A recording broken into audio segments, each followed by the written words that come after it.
Hi, Sam here from Subaru of Puyallup, your stress-free dealership, here to show you tips and tricks on how to install your integrated crossbars for your Outback.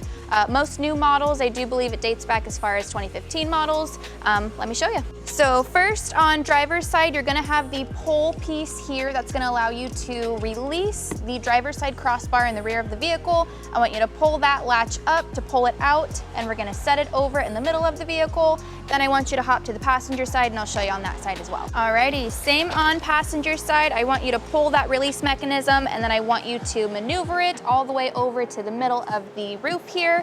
Coming from the back, it's easier with my short arms. I'll show you. Don't worry, if you're moving a lot, you're doing it right.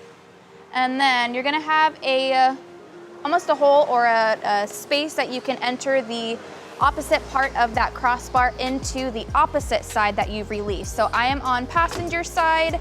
I've got this moved towards the driver's side. Where I released it from the driver's side, there is gonna be a hole to enter the passenger side into that doohickey, so to call it. Then you're gonna do the same with driver's side into the passenger side of the exterior part.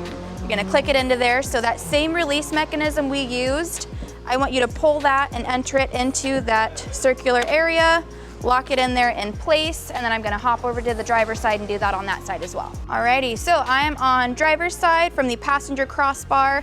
I am pulling this release mechanism. I am inserting it into the hole on the driver's side, and I'm gonna essentially put it inside. So you'll see this when I pull that.